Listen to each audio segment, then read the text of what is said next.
اصول نمبر 36، دنیا عمل اور اس کے رد عمل پر قائم ہے۔ اللہ تعالیٰ نے اس دنیا کو عمل اور اس کے مناسب رد عمل کے اصول پر پیدا کیا ہے، یعنی کہ ہر عمل کے لیے اس کے مساوی اور مخالف عمل موجود ہے۔ نیکی کا ایک عمل یا برائی کا ایک ذرہ بھی اپنا رد عمل یا نتیجہ پیدا کیے بغیر نہیں رہتا، لہٰذا لوگوں کی سازشوں، دھوکوں اور چال بازیوں سے ڈرنے یا گھبرانے کی ضرورت نہیں۔ یقین رکھیں اللہ رب العزت سب سے بڑا مسبب الاسباب اور منصوبہ ساز ہے، وہ ہر جال بچھانے والے کو اس کا مناسب اور بھرپور جواب دے گا۔ ایک پتا یا ایک ذرہ اس کی مرضی و منشا کے بغیر نہیں ہل سکتا۔ بس ضرورت اس امر کی ہے کہ انسان اپنے رب پر مکمل یقین رکھے۔ ہمیں مجموعی طور پر یہ بات ذہن نشین کرنے کی ضرورت ہے کہ زندگی، معاشرہ اور فطرت کے مختلف پہلو ایک مربوط نظام کے تحت کام کرتے ہیں۔ وسیع تر معنی میں دیکھا جائے تو یہ دنیا ایک نہایت پیچیدہ نظام ہے جس میں لاتعداد تعاملات و اثرات باہم مربوط ہیں۔ اگرچہ وجہ اور اثر کچھ بھی ہو سکتی ہے، دوسرے عوامل جیسے بے ترتیب پن، موقع، ارادہ اور بیرونی اثرات بھی نتائج کی تشکیل میں حصہ ڈالتے ہیں۔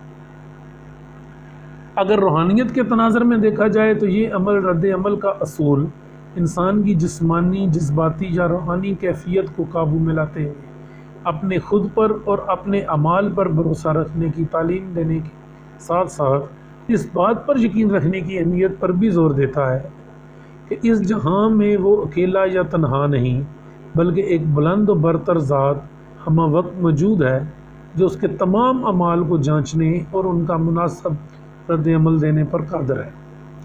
یہ احساس توانائی، ارادے اور مقصد کے ساتھ مل کر وجود کے پیچیدہ جال میں بند کر ایک ہم آہنگ باہمی عمل پیدا کرتا ہے۔ اس لیے تمام مذاہب، خواہ وہ آسمانی ہو یا انسانی، یکساں تعلیم دیتے ہیں کہ جیسا رد عمل چاہتے ہو ویسا ہی عمل دوسروں کے ساتھ کرو۔ باہمی تعاون کے خیال کا مطلب ہوتا ہے کہ ہر عمل کا اچھا یا برا رد عمل یقینی ہوتا ہے اور کسی کے عمل سے خوفزدہ ہونے کی قطعی ضرورت نہیں۔ خدائے بزرگ و برتر کا اپنا خودکار نظام انصاف اس کا مناسب جواب دینے کو ہر وقت تیار رہتا ہے۔ یہ عقیدہ انسان کو یہ باور کرواتا ہے کہ اللہ رب العزت ہر معاملے سے مکمل طور پر باخبر ہے اور اس نے جو منصوبہ بندی کی ہوئی ہے وہی اصل منصوبہ بندی ہے، کہ وہ خیر الماکرین ہے اور اس کا انصاف ہمیشہ منصفانہ و عادلانہ اور خوبصورت ہوتا ہے۔ اس لیے ذات باری تعالیٰ اور اپنے اعمال پر مکمل یقین رکھنا چاہیے کہ جو کچھ بھی ہو رہا ہے یا ہونا ہے وہ سب اس کی مرضی کے ہی تابع ہے۔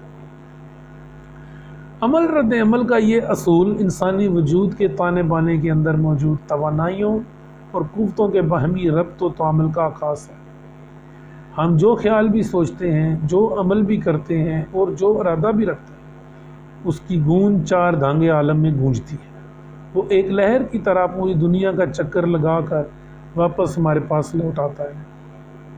جس طرح ایک پرسکون تالاب میں پھینکا گیا پتھر لہریں پیدا کرتا ہے جو پہلے پھیلتی ہیں اور پھر سکڑتی ہوئی واپس اپنے مرکز تک واپس آ جاتی ہیں، ٹھیک اسی طرح ہم جو بھی عمل کرتے ہیں وہ ہماری زندگی کے تالاب میں پھینکے گئے پتھر کی طرح ہے جو ہمارے شعور کے وسیع سمندر میں زندگی بخش لہریں پیدا کرتا ہے۔ یہ لہریں دوسروں کی لہروں کے ساتھ باہمی تعامل کرتی ہوئی، ٹکراتی ہوئیں اور آخر کار باہمی رقصاں ہوتی ہوئی آپس میں جڑ جاتی ہیں۔ لہٰذا ہم جن رد عمل کا سامنا اپنی زندگی میں کرتے ہیں وہ محض اتفاق نہیں بلکہ دراصل ہماری اپنی زندگی کے اعمال کی ہی بازگشت ہے۔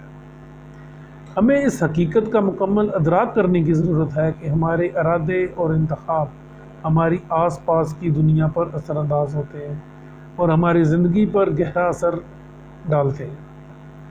عمل رد عمل کے اصول کو پہچان کر ہم اپنے اندر بہنے والے اس توانائی بخش دھارے کے بارے میں زیادہ آگاہی رکھتے ہیں جو ہماری زندگی میں زیادہ بہتر طور پر ہماری نیت اور ذہن سازی کرتی ہے تاکہ ہم اپنے ذہن میں ابھرنے والے منصوبوں کے ساتھ ہم آہنگ ہو سکیں۔ عمل رد عمل کا اصول ہمیں ہمارے اندر دوڑنے والی اس توانائی کے بارے میں بھی بتاتا ہے جس پر ہمارے اعمال کا دار و مدار ہوتا ہے۔ یہ ہمیں ہمارے ارد گرد موجود دنیا کے ساتھ ہم آہنگی، ہمدردانہ تعلقات استوار کرتے ہوئے شعوری بیداری کے ساتھ ہر عمل تک پہنچنے کی ترغیب دلاتا ہے۔ یہ ہمیں ہمارے اندر چھپے ان دھاروں سے بھی ہم آہنگ کرتا ہے جو ہمیں عظیم کائناتی کل سے جوڑتے ہیں اور ان اسرار سے شکار کرتے ہیں جو عام کے دائرے سے باہر ہیں۔ یہ اصول ہمیں دوسری تخلیقات کے ساتھ ہمارے باہمی ربط کو پہچاننے کی دعوت دیتا ہے تاکہ ہم اس عظیم ذمہ داری کو پہچانیں جو بحیثیت اشرف المخلوقات ہمارے اندر موجود گہری تبدیلی اور نمو کو بروئے کار لاتے ہوئے اس عظیم گلشن کی آبیاری کی ہم پہ عائد کی گئی ہے۔